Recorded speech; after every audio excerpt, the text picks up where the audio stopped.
si nous sommes là ce matin, si nous pouvons nous tenir sûrs à nos pieds, Seigneur, si nous pouvons encore parler, respirer, c'est grâce à toi. Et nous te bénissons ce matin. Oui, tu es digne d'être béni par ton assemblée, par ton peuple ce matin. Te bénissons, Seigneur. Nous trouvons, Seigneur, bien de te louer, bien de t'adorer. Nous trouvons bien, Seigneur, de glorifier ton nom. Oh, merci, Seigneur. Tu ne nous as pas simplement fait du bien, mais tu nous fais encore du bien, jour après jour. Les bontés de l'Éternel durent à jamais. Pour ceux qui le craignent, nous dit ta parole et nous te remercions, Seigneur. Merci, Seigneur. Béni sois-tu. Louange et gloire à ton Saint-Nom. Amen. Amen.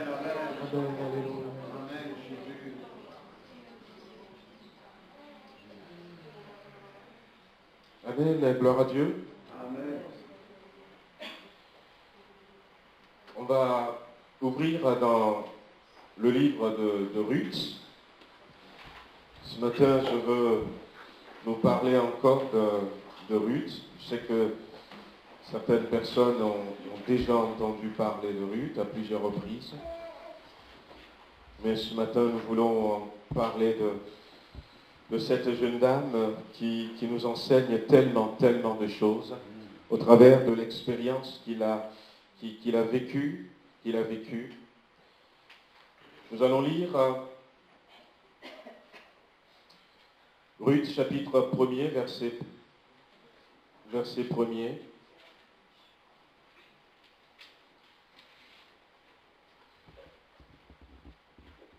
À l'époque des juges, il eut une famine dans le pays.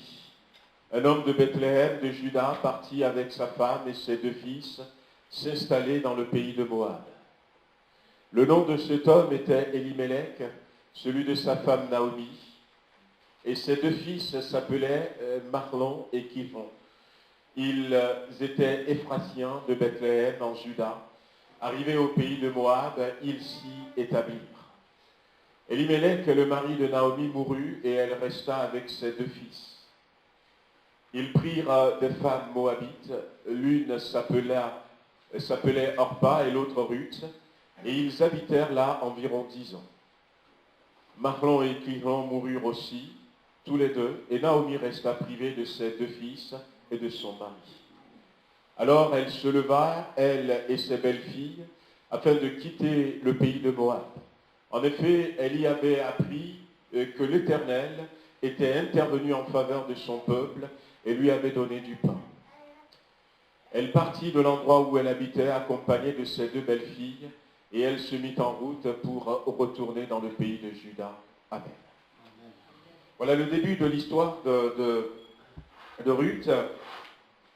Et ce matin, j'ai envie de nous encourager à rester attachés à Jésus-Christ. À nous accrocher à Jésus-Christ. Cette jeune fille, Ruth, va nous montrer au travers de ce qu'elle a vécu. Elles se sont levées et Naomi voulait rentrer à Bethléem et puis elle a décidé de l'accompagner avec Orpa, l'autre belle-sœur, belle-fille. Mais finalement, Orpa va retourner, mais Ruth va s'attacher à Naomi. Et elle va rentrer. Et son histoire, pour ceux qui connaissent, finalement va changer. Au travers de son histoire, je crois que Dieu veut nous montrer qu'on peut échouer une fois et réussir après quand même. Elle s'était mariée, son époux est décédé. Sa belle-mère lui avait dit il n'y a plus aucun espoir. Mais là où il n'y a plus d'espoir sur le plan humain, eh bien Dieu peut encore faire quelque chose. Amen. Et elle va démontrer cela au travers de son attachement. Ici, dans cette histoire, elle a choisi, elle avait compris que sa destinée était liée à la destinée de cette famille.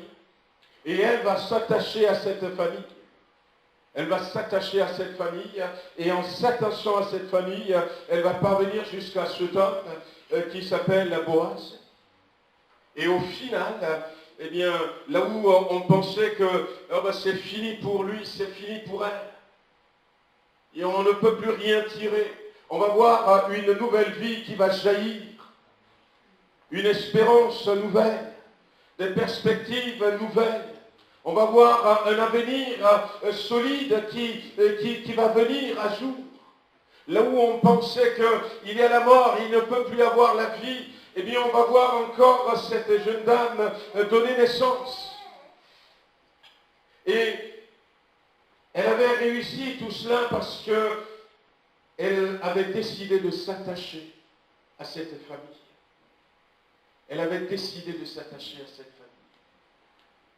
Et au travers de son histoire, bien aimé, quel que soit ce que nous vivons, quels que soient peut-être les échecs d'aujourd'hui, cette histoire de Ruth nous encourage à rester attachés à la personne de Jésus-Christ.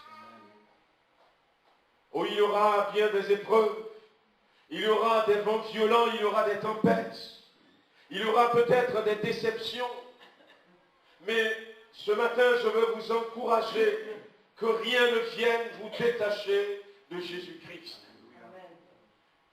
Plus vous allez rester attaché à Jésus-Christ, plus vous allez voir que le désert que vous traversez petit à petit va devenir un lieu où il va y avoir des fleurs, où il va y avoir à nouveau la vie. Plus vous allez rester attaché à Jésus-Christ et vous allez voir que ces situations qui sont là aujourd'hui vont disparaître une à une.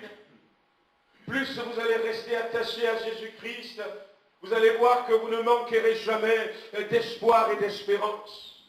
Mais plus vous allez être attaché à Jésus-Christ, vous pouvez ainsi garantir votre éternité. Votre éternité. Bien-aimés, c'est vrai que Ruth, pour elle, ça n'a pas été facile. Sa belle-mère avait beaucoup insisté. À un moment donné, sa belle-mère a insisté, et puis elle a continué d'insister en disant, mais rentrez chez vous, restez ici en Moab. À un moment donné, Orpa va dire, ben d'accord, je rentre, je reste dans mon pays. Mais Ruth a dit non, je reste attaché à toi. Je reste attaché à toi. Elle va dire, mais même si je dis je vais rentrer, un homme va me voir et va m'épouser, un enfant va me naître, est-ce que tu vas attendre pour autant? Ça va prendre du temps. Et c'est vrai que dans ce monde, il y a certaines choses, lorsqu'on les visualise, on dit, mais qu'est-ce que ça va prendre du temps? On n'y arrivera jamais. Mais Ruth va dire, ne me bouscule pas, ne me pousse pas. Ne me force pas à me séparer de toi. Je veux rester attaché à toi. Oh, elle ne lui a pas dit directement, comme moi je le dis ce matin, mais elle savait que sa destinée est liée à cette famille. Elle savait que eh bien, son salut dépend de son attachement à cette famille. Ne me pousse pas à me séparer de toi. Où tu iras, j'irai. Où tu resteras, je demeurerai. Où tu mourras, je mourrai. Elle était prête à aller jusqu'à la mort, attachée jusqu'à la mort à cette famille. Elle ne voyait rien d'autre, mais elle veut rester attachée. Attachez-vous à Jésus-Christ. Ne vous attachez pas à un homme. Ne vous attachez pas à moi. Ne vous attachez pas à un grand prophète. Mais attachez-vous à Jésus-Christ. Amen. Il est celui qui est venu du ciel. Celui qui est reparti, mais qui revient encore bientôt. Amen. Attachez-vous à Christ. On peut tout vous prendre. On peut, à un moment donné, vous prendre votre santé. La maladie peut être là. Vous prendre votre santé. On peut vous prendre votre argent. Vous pouvez être déçu parce que vous avez placé votre confiance dans des personnes et Ces personnes ont trahi votre confiance. Mais ne permettez jamais qu'on vous prenne Jésus-Christ. Restez attachés à Christ. Restez attachés à Christ. Lorsque elle a vu cette famille venir, cette famille paraissait être une bonne famille. Ils avaient quelques biens. Ils venaient du peuple de Dieu, du pays de Dieu. Alors cette famille les a intéressés. Mais elles se sont approchées de cette famille. Et puis le drame va frapper cette famille. Et là, Ruth va montrer, au travers de sa prise de position, au travers de son attachement, que, eh bien, si elle s'était attachée à cette famille, ce n'est pas parce qu'elle avait de l'argent, puisqu'à un moment donné, eh bien, le mari est décédé. Et puis, un époux va mourir. Un autre époux va mourir. Les gens pourront jusqu'à aller vous dire, voyez-vous, eh bien, cette famille, elle est maudite. Il y a toutes sortes d'arguments qu'on va vous dire aujourd'hui, on va vous dire, n'allez surtout pas au milieu d'eux, parce que c'est une secte. Mais que ça ne vous détache pas de Jésus-Christ. Que ça ne vous détache pas de Jésus-Christ. Parce que elle est restée attachée à cette famille. Parce qu'elle est restée attachée, eh bien, son histoire va être différente. La Bible dit que, pour ceux qui connaissent un peu l'histoire, elle va rentrer avec Naomi, sa belle-mère. Ils vont retrouver leur propriété, leur maison. Elle va dire, je vais aller travailler. Je vais aller travailler. Et à l'époque, il y a deux choses principales que les gens font. Il y a des bergers, il y a des éleveurs, et puis il y a des agriculteurs. Il y a ceux qui vont faire vendre leur bétail, ceux qui vont vendre leur récolte. Et comme dans la loi de Dieu, Dieu a dit, si tu plantes des pommes de terre, quand tu veux les ramasser, ne ramasse pas tout. Laisse quelques-unes dans la terre, pour que celui qui n'a pas les moyens, le pauvre, passe derrière toi et ramasse ce que Dieu a laissé. Quand tu vas récolter tes pommes, ne prends pas tous les fruits qui sont sur l'arbre. Laisse-en quelques-uns. Alors cette jeune fille va dire, eh bien c'est la récolte. Je vais prendre un panier. Je vais suivre eh bien, ceux qui travaillent dans les champs et ramasser quelques grains de blé pour que nous puissions manger. Alors, conduis, dirigez. Lorsque nous sommes attachés à Christ, nous sommes conduits, dirigés. Elle va atterrir dans un champ. Et là, elle va remplir. Elle a travaillé sans relâche. Elle est rentrée à la maison avec une bonne quantité de blé. Et sa belle-mère était étonnée. Ils t'ont laissé glaner tout cela? C'est dans quel champ tu étais? Je ne connais pas. Apparemment, le patron s'appelle Boaz. Et la belle-mère va lui dire, reste là. La première fois, c'est elle-même qui avait décidé de rester attachée à cette famille. Et la deuxième fois, la belle-mère va lui dire, reste attaché à cet homme. Reste attaché à cet homme. Reste là. Ne bouge pas. Même si on te maltraite, et si peut-être demain tu n'as plus autant de grains, reste là. Reste attaché à cet homme. La grand-mère a commencé à comprendre que, eh bien, cet attachement va entraîner le salut de cette jeune dame. Elle va rester là, attachée à Boaz.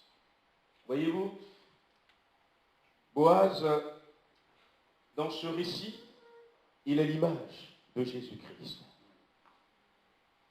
Dans l'Ancien Testament, il y a beaucoup d'images que Dieu a placées dans l'Ancien Testament pour nous montrer déjà et montrer à ceux qui étaient là à ce moment-là ce que Jésus va faire lorsqu'il va venir, ce qu'il est capable de faire.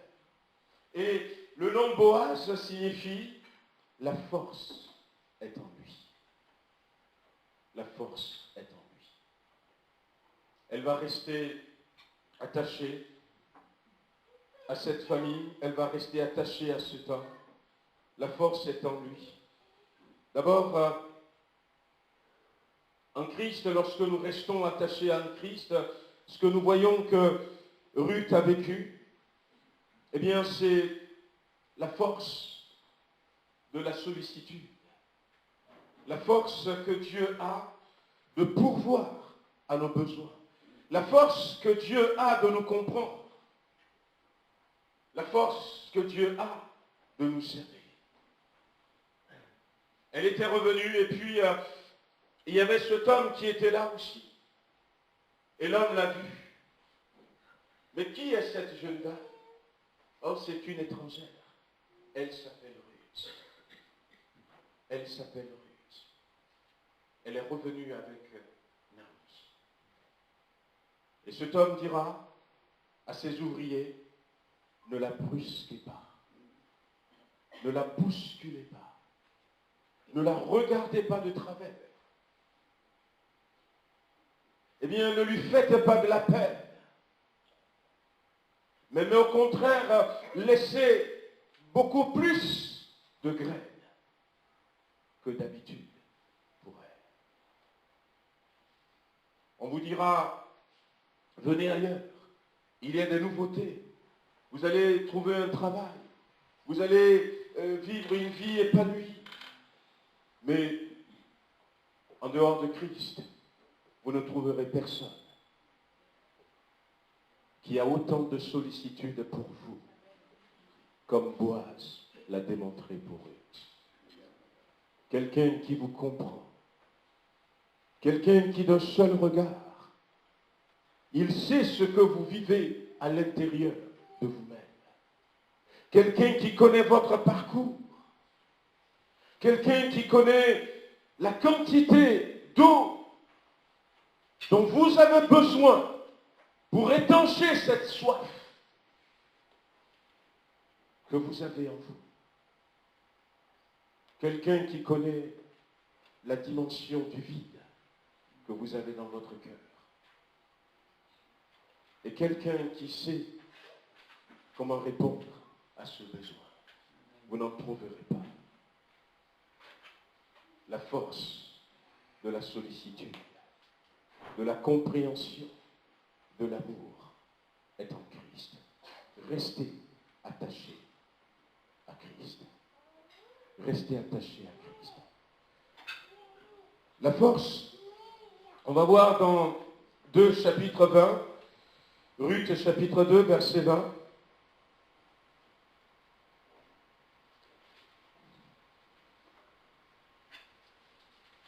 L'histoire avance. Et là, Naomi dit à sa belle-fille, qu'il soit béni de l'Éternel, qui se montre miséricordieux pour les vivants, comme il a été pour ceux qui aujourd'hui ne sont plus là.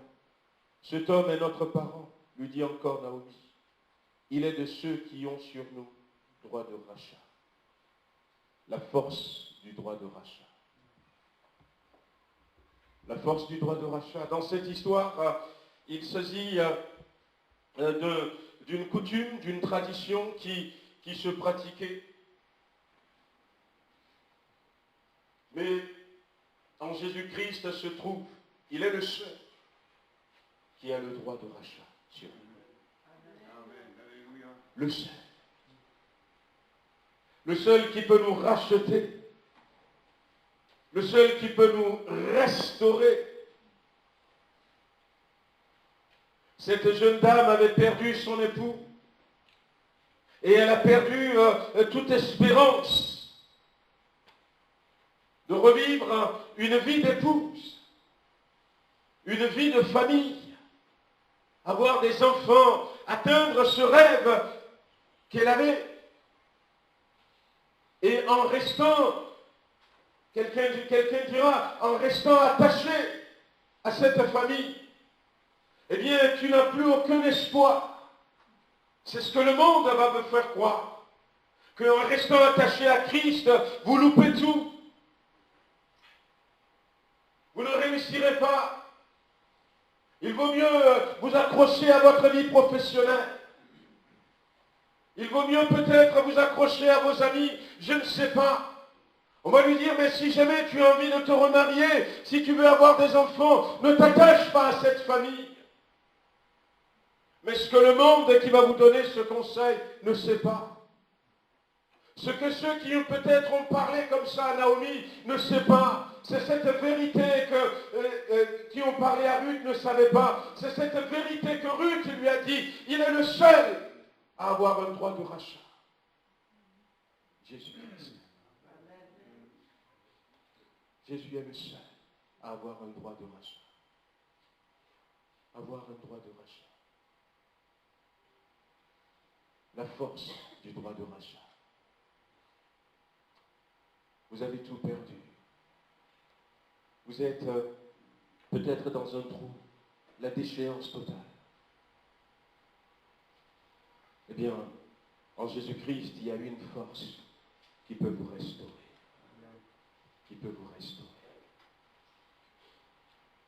Dieu s'était fâché contre nous parce que nous avions choisi de lui désobéir, de nous rebeller contre ce qu'il a dit.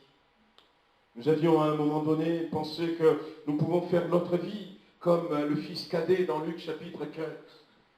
Je veux montrer à Dieu que je peux vivre sans lui. Et nous avons ruiné notre vie. Et nous avons gaspillé tout le capital qu'il nous avait donné. Et nous sommes dans la misère, dans la pauvreté. Mais la bonne nouvelle, c'est que Christ a la force de nous racheter. Naomi dira à Ruth, vois-tu, eh bien, cet homme, il peut te racheter. La Bible nous dit, en parlant de Jésus-Christ, que son nom, c'est le Rédempteur. Le Rédempteur. Celui qui nous rachète. Celui qui nous sauve à nouveau. Restons attachés à Christ. Amen. Et puis, effectivement, quand nous continuons de lire l'histoire de Ruth, elle va se retrouver, c'est Naomi, sa belle-mère, qui va demander à Boaz, eh bien, tu as droit de rachat sur nous. Exerce ce droit de rachat. Tout comme le Père va demander au Fils de nous racheter. Et finalement, Ruth va se retrouver épouse de Boaz. Épouse de Boaz. Ce qu'elle n'avait jamais imaginé. Mardi, j'avais parlé de l'homme. J'avais parlé un peu de l'homme. Qui est l'homme? J'avais fait un peu d'anthropologie biblique. Et je disais que l'homme est un être merveilleux, extraordinaire, que Dieu a créé. C'était un chef-d'œuvre de Dieu. Et j'avais lu dans Ézéchiel chapitre 28, pour ceux qui connaissent ce passage de la Bible, où on parlait de ce qu'était Lucifer avant de devenir Satan. La Bible dit que tu mettais le sceau à la perfection. Il était recouvert de pierres étincelantes. Il avait une beauté indescriptible. Et je disais à ceux qui étaient là mardi, voyez-vous, quelqu'un qui est comme ça, comme Lucifer, presque parfait. Dieu a mis une telle beauté dans l'homme que lui sera jaloux de vous. Que celui qui mettait le sceau à la perfection, que celui qui était habillé de pierres étincelantes sera jaloux de l'homme. Sera jaloux de l'homme. Lorsque Dieu a fini de créer l'homme, je crois que l'univers tout entier a fait silence. Avant même de nous créer, il a créé cette terre, si belle, pour nous placer là. Et malheureusement, on se retrouve dans une situation où on a tout perdu. On a tout perdu. De cette clarté, de cette majesté que Dieu nous avait donnée. David disait, qu'est-ce que là? Tu l'as fait de peu inférieur à Dieu. Et Jésus dira dans Jean, si la Bible appelle les hommes Dieu, pourquoi est-ce que vous voulez me juger, moi? Parce que j'ai dit que je suis Dieu. On a tout perdu. On a tout perdu. Mais en s'attachant à cette famille, Ruth va être restaurée à nouveau. Amen. Elle va être restaurée à nouveau. La force est en lui. La force du rachat. La force qui va même faire en sorte qu'elle va concevoir à nouveau. Elle va devenir maman. Ce qu'on pensait que c'est irréalisable. Lorsqu'on est en Christ, lorsqu'on est attaché à Christ, ce qu'on pensait que c'est impossible, ça ne pourra jamais se faire. Eh bien, c'est ça qu'on vit, c'est ça qui est notre quotidien. On pensait que c'était fini pour elle, mais elle est devenue à nouveau maman. Elle a à nouveau une famille. Et elle va donner naissance à ce garçon. Et aujourd'hui, son nom est cité dans la généalogie de Jésus-Christ. Bien-aimés, restons attachés à Christ. Voyez-vous, la force est en lui. Sachons qu'il y a une grande force en Christ. Une grande force en Christ. Et tous les événements du monde, toutes les souffrances, toutes les difficultés, les contrariétés, les regards de travers elle, il me regardait de travers. Il m'a mal parlé. Tout ce qui va vous arriver, le diable va les utiliser pour une seule chose, vous détacher de Jésus-Christ. Vous détacher de Jésus-Christ. Regardez jusqu'où le diable est allé. Pour essayer de séparer Job de Dieu. Regardez jusqu'où il est allé. Dans Job chapitre 1er, vous avez cette histoire. Tous ses biens sont partis. Ses chameaux sont morts. Ses bœufs sont morts. Ses brebis sont morts. Ses serviteurs sont morts. Ses 10 enfants sont morts. Waouh!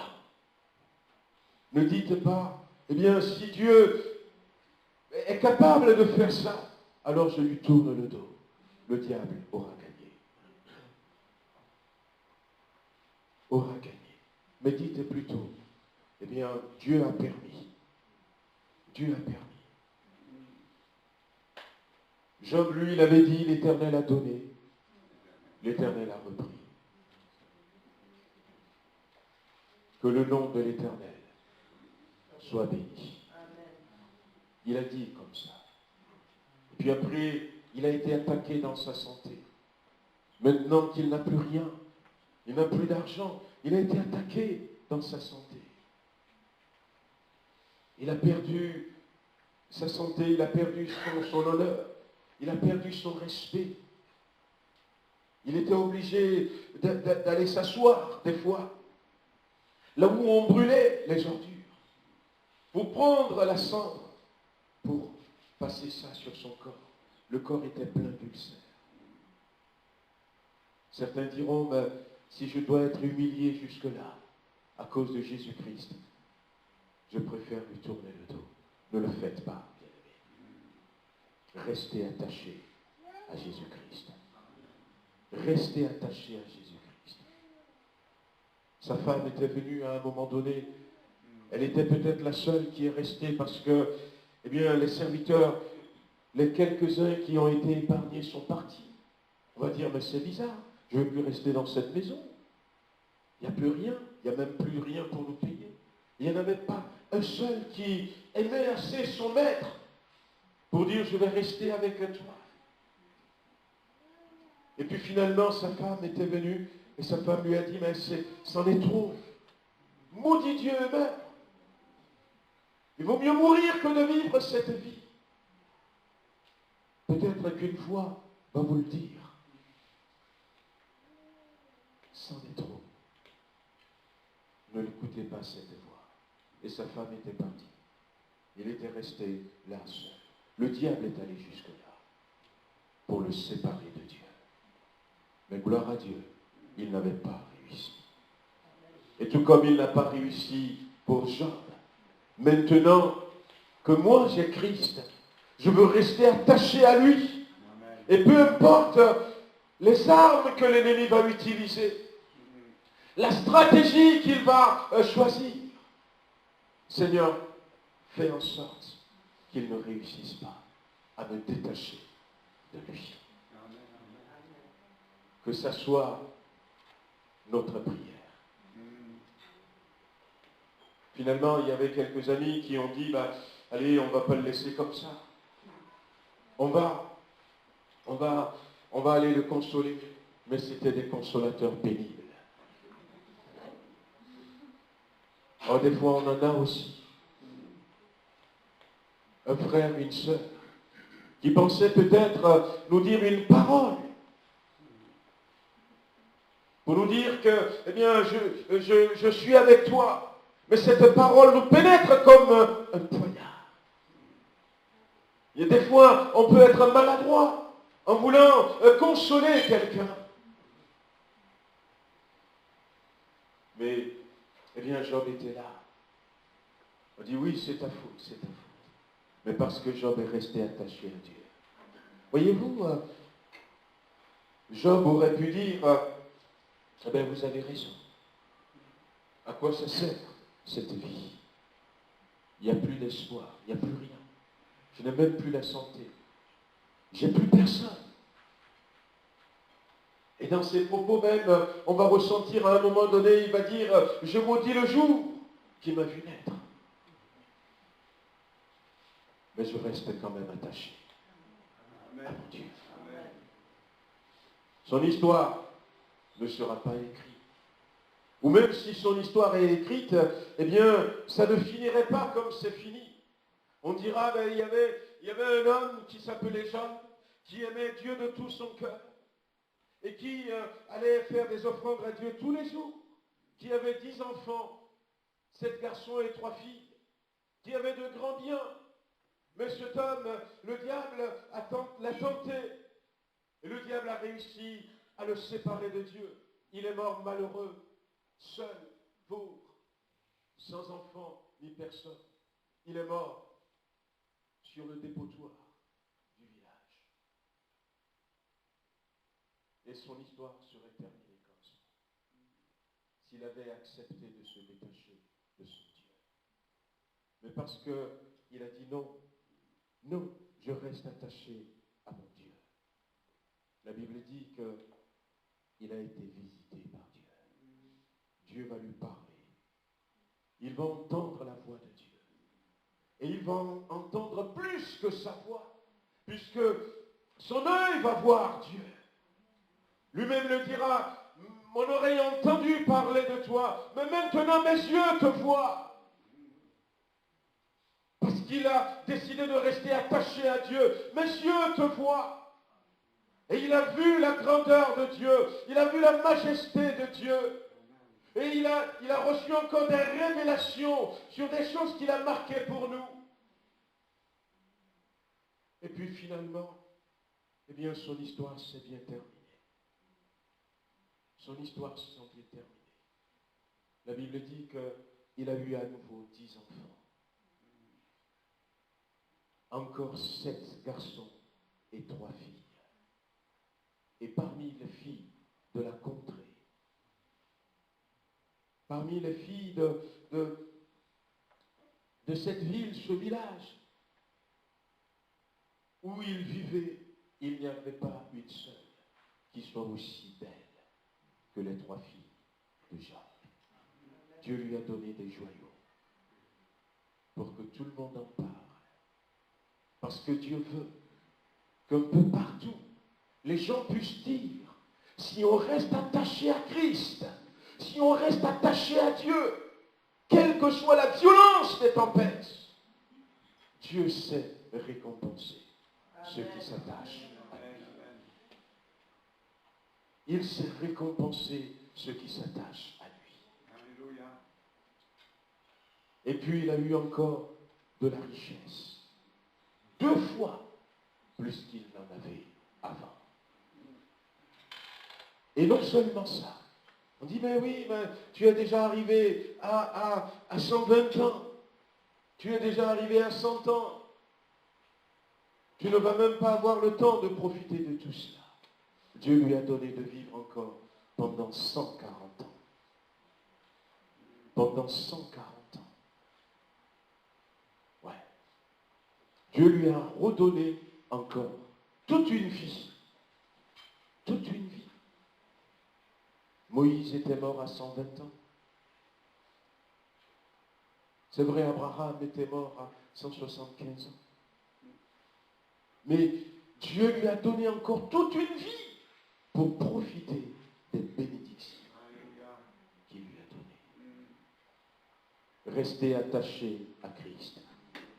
Restez attachés à Christ. La Bible nous montre qu'il y a la force. On le chantait des fois de temps en temps. La force est en Christ. Amen. La force est en Christ. La force est en lui. Et la force est en Christ. La force est dans le sang de Christ. La force est dans le sang de Christ. La Bible dit que presque tout, Hébreux chapitre 9, verset 22, presque tout d'après la loi est purifié par le sang. Et sans effusion de sang, il n'y a pas de pardon. La force du pardon se trouve dans le sang de Christ. Amen. Combien de personnes se sentent culpabilisées dans notre monde, tout autour de nous? Combien de fois, en tant qu'homme, il nous arrive, nous en parlions encore la dernière fois, à la maison, il nous arrive de chuter, de tomber. Il nous arrive de pécher, tout simplement. Combien de fois nous avons besoin que Dieu nous pardonne? Et la Bible nous dit que la force du pardon se trouve en Christ. Amen. C'est pour ça que je veux que nous restons attachés à l'agneau qui ôte le péché du monde. La Bible va nous dire aussi que la force est dans le nom de Jésus-Christ. La force est dans le nom de Jésus-Christ. On en a parlé ces derniers temps. Mais je ne vais pas revenir là-dessus. Un jour, Moïse a été appelé par Dieu pour aller délivrer le peuple d'Israël en Égypte. Et Moïse pose à Dieu cette question: quel est ton nom? Lorsque je vais aller, qu'est-ce que je vais dire? Je vais dire, Dieu m'a envoyé. Mais quel Dieu? Alors Dieu lui dit, mon nom est Je suis. Mon nom est Je suis. Tout simplement. Et puis, le temps a passé. Et Jésus-Christ est venu Et lorsque Jésus est venu un jour, Jésus va répondre à une parole des pharisiens. Et ils vont lui dire, les pharisiens vont à un moment dire, est-ce que tu es plus grand que Abraham, notre père? Abraham a vu mon jour, dira Jésus. Et il a tressailli. Il était rempli de joie. Mais toi, tu n'as même pas encore 40 ans. Et comment oses-tu dire qu'Abraham a vu ton jour? Et Jésus répondra, avant qu'Abraham n'était, je suis. Je suis. En français, normalement, c'est pas comme ça. Parce qu'il n'est pas en train de conjuguer le verbe être. Mais il est en train de dire, c'est moi, je suis. Avant qu'Abraham n'était, il y a je suis. Et moi, je suis Jésus. Je suis. La force est dans le nom de Jésus-Christ. Qui te dit ce matin, je suis. Tu es triste, je suis la joie. Tu es troublé, je suis la paix. Tu es malade, je suis la guérison. Tu es mort, je suis la résurrection et la vie. La force est dans le nom de Jésus-Christ. Restons attachés à Christ. Je vais terminer simplement en disant, Ruth avait choisi de rester attachée à cette famille. Et je ne sais pas comment est-ce qu'on peut rester attaché à cette famille. Eh bien, elle a dû quitter Moab. Elle a pris la décision de quitter Moab. Et c'est cette décision qui est la principale. À partir de maintenant, je veux tout quitter et m'attacher à Christ. Peut-être que pour elle, c'est différent. Parce que Moab est là. Elle a décidé de sortir de cette ville. De laisser les idoles, les croyances, les traditions, les coutumes de Moab. Moab nous parle essentiellement de la chair. Moab nous parle du péché. Moab nous parle de la mentalité des hommes.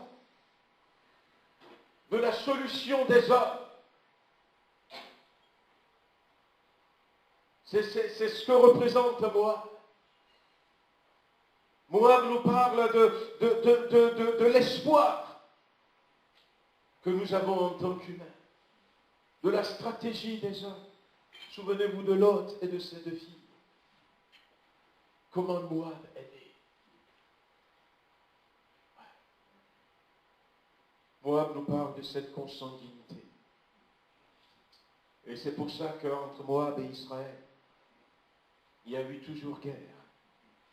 Parce que les deux ne peuvent pas se mélanger. Et ils se faisaient la guerre. Et Ruth avait compris. Ruth avait compris, comme dans le livre du voyage de pèlerin, que la ville dans laquelle je suis s'appelle destruction. Et que cette manière de faire, un jour, va entraîner la destruction éternelle. Et elle avait pris la décision de se séparer, de quitter et de s'attacher.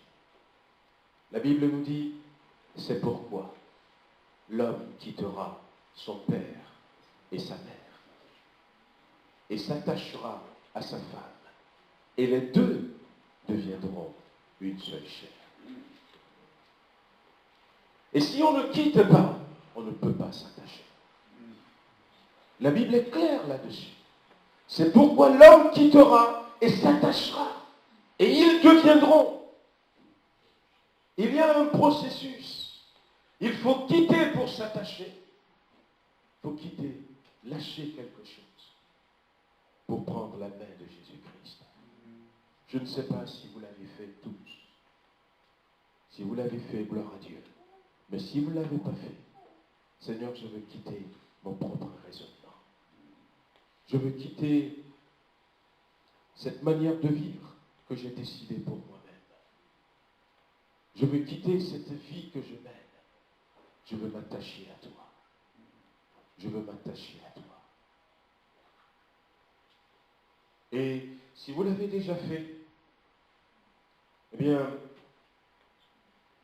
ma prière ce matin serait ce que j'avais déjà dit, cette prière de Job. Seigneur, donne-moi de rester attaché à toi.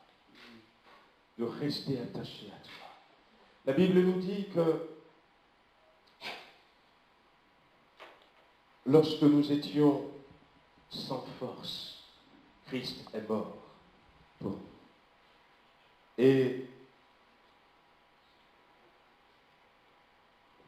Dieu dira un jour à son peuple, lorsque vous allez rentrer dans le pays que je vous donne, et lorsque vous allez planter, vous allez avoir de l'abondance, ne dites pas, garde-toi de dire dans ton cœur, la force et la puissance de ma main m'ont acquis ces choses. Si nous avons déjà fait ce premier pas, eh bien, la force se trouve aussi pour nous. La force de l'attachement se trouve aussi pour nous dans l'Esprit de Christ, dans son Esprit Saint, qui sera là pour nous aider. Gardons, frères et sœurs, gardons, amis qui êtes là, cet attachement. Si nous avons déjà fait ce pas, eh bien, comme j'avais dit la dernière fois aux jeunes, ayons pour objectif de garder cet attachement. Prenons la décision. Tout comme Ruth l'avait fait. Parce qu'à un moment donné, quand on voit la réponse qu'elle avait donnée à sa belle-mère, ne me pousse pas, ou tu iras gérer, ou tu demeureras. On a vu que son objectif, c'était de rester attaché. Et si je vous pose la question, quel est ton objectif en tant que chrétien? Eh bien, que la réponse soit, rester attaché à Christ. Rester attaché à Christ. Et donnons-nous les moyens, frères et sœurs. Donnons-nous les moyens pour rester dans cet attachement. Ayons les stratégies qu'il faut pour rester dans cet attachement.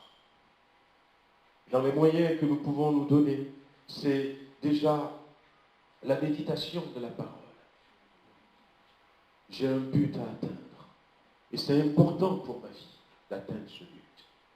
Et pour atteindre ce but, eh bien, la stratégie, c'est que je passe du temps dans la parole de Dieu et dans la présence de Dieu. Je n'ai pas beaucoup de temps, certes, mais l'objectif, mon objectif, c'est ça. L'abondance se trouve au bout pour moi. Le salut se trouve au bout pour moi. La résurrection se trouve au bout pour moi. Le ciel et l'éternité se trouvent au bout de cet objectif. Alors je veux remplir les engagements, les moyens que je me suis donnés pour atteindre cet objectif. Je veux même me discipliner. Je veux même me discipliner. C'est important de dire maintenant, je veux prendre 5 minutes pour rester dans la présence de Dieu. Je laisse le téléphone portable quelque part. Ce n'est pas, je suis là dans la présence de Dieu, et puis 2 minutes après, ça fait vroom, ça sonne. Non. Je laisse la télé quelque part. Je laisse même peut-être, eh bien, les autres qui peuvent me déranger quelque part. Je veux prendre du temps. Parce qu'il s'agit d'un attachement. Il s'agit d'un attachement. Comment est-ce que la fiancée pourrait s'attacher à son fiancé si chaque fois qu'ils se retrouvent, ils sont au milieu de 3-4 personnes et qu'ils parlent 2 minutes et puis et quelqu'un d'autre attire son attention, et quelqu'un d'autre attire son attention, quelqu'un d'autre attire son attention, et puis au bout d'1 heure, il dit, j'ai passé 1 heure avec ma fiancée, mais tu n'as passé que 2 minutes avec lui. C'est une question d'attachement. Et j'ai besoin d'avoir ce temps pour Dieu, ce temps pour Jésus-Christ, de rentrer dans cette intimité. Et c'est pour ça que s'il faut que je me lève 5 minutes à 5 heures du matin, passer ce temps avec lui, et puis après me rendormir. C'est pour ça que s'il faut que j'ai un endroit, je peux aller me cacher quelque part.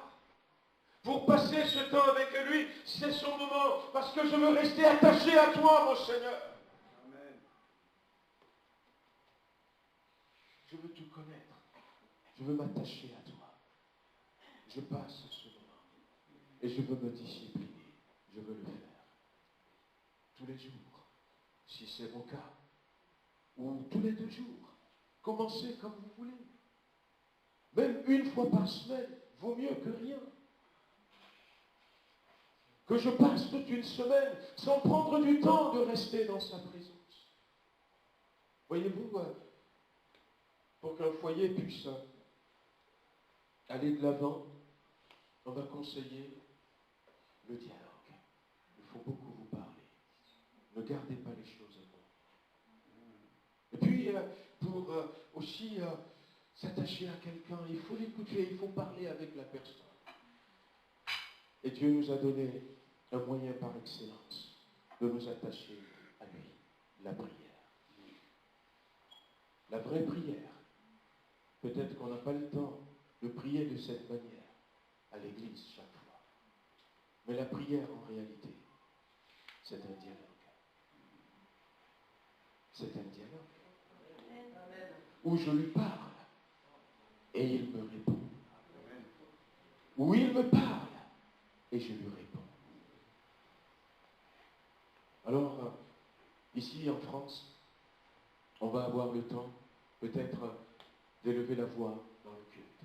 Mais en Afrique, c'est très très rare. On est 5000. 1500 au culte. On n'a pas le temps. On a 3 cultes. Et il faut aller vite vite pour les 3 cultes le dimanche matin. Mais c'est à moi de prendre du temps. Oh Seigneur, qu'est-ce que c'est bien. Maintenant, il y a cet effort qui est passé. Je veux passer du temps avec toi. Parle-moi. Et il va te parler. Il va te parler. Jusqu'à ce que tu comprennes ce qu'il veut te dire. Regardez Samuel. Samuel, Samuel. Garçon qui se lève. Élie, Élie, tu m'as appelé. Moi, je t'ai pas appelé. Va te coucher. Et Dieu qui vient. Samuel, Samuel. Élie, me voici. Qu'est-ce que tu as cette nuit? Je t'ai pas appelé. Tu rêves ou quoi? Et puis il vient se coucher. Samuel, Samuel. Il retourne une 3e fois. Me voici parce que tu m'as appelé. Et là, il y a compris. Voyez-vous, Dieu a insisté. Jusqu'à ce que, même s'il faut passer par lui, jusqu'à ce qu'il veut te parler, pour que tu lui répondes. Et il veut répondre aussi à ce que tu vas lui dire. Mais tu as besoin de prendre ce temps avec lui. Que le Seigneur nous bénisse. On veut baisser les têtes et puis on veut le remercier ce matin. Avant de passer aux offrandes, Seigneur notre Dieu, nous voulons te remercier pour ta parole. Y a-t-il quelqu'un au milieu de nous ce matin, Père, qui n'a pas encore fait ce pas pour s'attacher à toi? Et donne-lui de le faire. Simplement disant, Seigneur Jésus, je veux quitter, je veux renoncer et je veux m'attacher à toi. Et pour tous ceux qui ont déjà fait ce pas, je te prie, moi y compris, de nous aider à rester attachés à Christ. Amen. Je ne sais pas, Seigneur, quels sont les vents qui sont là devant nous, quelles sont les tempêtes qui sont là devant nous. Mais donne à chacun d'entre nous de résister et de rester attaché à toi jusqu'au bout. Au nom de Jésus-Christ. Amen. Amen. Amen. Gloire à Dieu.